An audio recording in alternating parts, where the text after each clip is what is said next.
Bond की yield बढ़ने के बावजूद केंद्र सरकार अपने तय कार्यक्रम के मुताबिक बाजार से कर्ज लेगी। आपको बता दें कि 10 साल की बॉन्ड यील्ड करीब अभी 7.16% के पास है, जो 3 साल की ऊंचाई के करीब है। सरकार को ऐसी उम्मीद है कि बॉन्ड की यील्ड में ये तेजी रूस यूक्रेन की वजह से आई है, जहाँ जो युद्ध हुआ है उसकी वजह से कच्चे तेल की कीमतें बढ़ी हैं, जिसने महंगाई को बढ़ाया और उसकी वजह से यील्ड में तेजी देखने को मिली है। आने वाले दिनों में ये यील्ड कम हो जाएगी, नीचे आ जाएगी और सरकार को कर्ज सस्ता मिलने लगेगा। वित्त वर्ष 2023 की पहली छमाही में सरकार 8.45 लाख करोड़ यानी करीब 8.5 लाख करोड़ का कर्ज उठाएगी, जो कुल बोरोइंग प्रोग्राम के 60% के बराबर है। अब यहाँ पर एक कॉन्ट्राडिक्शन है सर, वही मेरा सवाल है कि सरकार को अगर ये उम्मीद है कि बॉन्ड यील्ड अभी ज़्यादा है और आने वाले दिनों में कम हो जाएगी, तो फिर कर्ज अभी क्यों उठा रहे हैं? आने वाले दिनों में थोड़ा रुक के उठा लेते हैं। हाँ, वो ये कॉन्ट्राडिक्शन बिल्कुल सही है और इसका मतलब ये है कि सरकार जो कह रही है और सरकार जो कर रही है, उन दोनों में फर्क है और वो फर्क हम और आप से ज़्यादा बॉन्ड मार्केट उसको ठीक ढंग से समझ रहा है, इन्वेस्टर उसे ठीक ढंग से समझ रहे हैं।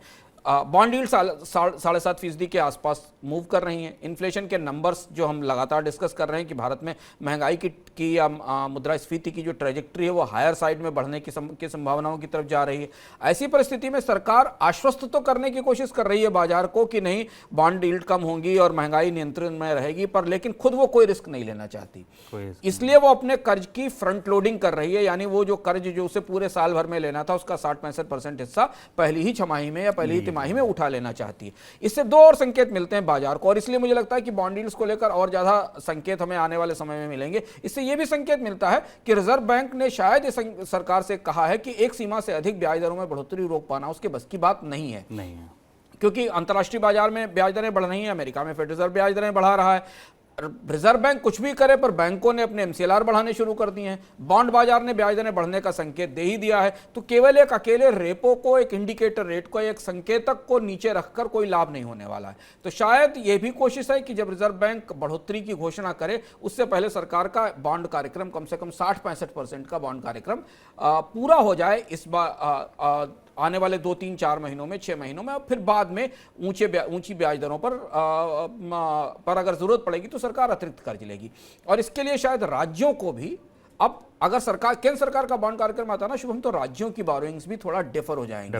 ऐसा लगेगा कि लग रहा है कि राज्यों के जो कर्ज लेने के कार्यक्रम हैं वो इस वित्त वर्ष की तीसरी और चौथी तिमाही की तरफ बढ़ जाएंगे, जबकि पहली 2 तिमाहियों में केंद्र सरकार जितना कर्ज उठाना चाहेगी वो उठाएगी। तो यहाँ 2 निष्कर्ष निकलते हैं। एक निष्कर्ष ये कि ब्याज दरें बढ़ेंगी, इस बात का संकेत है। दूसरा ये कि राज्य सरकारों को जिन्हें बाद में कर्ज लेने के लिए बाजार में आना पड़ेगा, उन्हें और महंगा कर्ज मिलने का खतरा है। और आपको अगर लग रहा है कि आधा % ऊपर नीचे से क्या फर्क पड़ता है, तो आप ये समझ लीजिए कि 8 लाख करोड़ का कर्ज जब सरकार उठाने जाएगी और उसे आधा % भी अगर महंगा कर्ज मिलेगा तो ये राशि करीब 4,000 करोड़ रुपए ब्याज में बढ़ जाती है। 4,000 करोड़ काफी बड़ा अमाउंट है।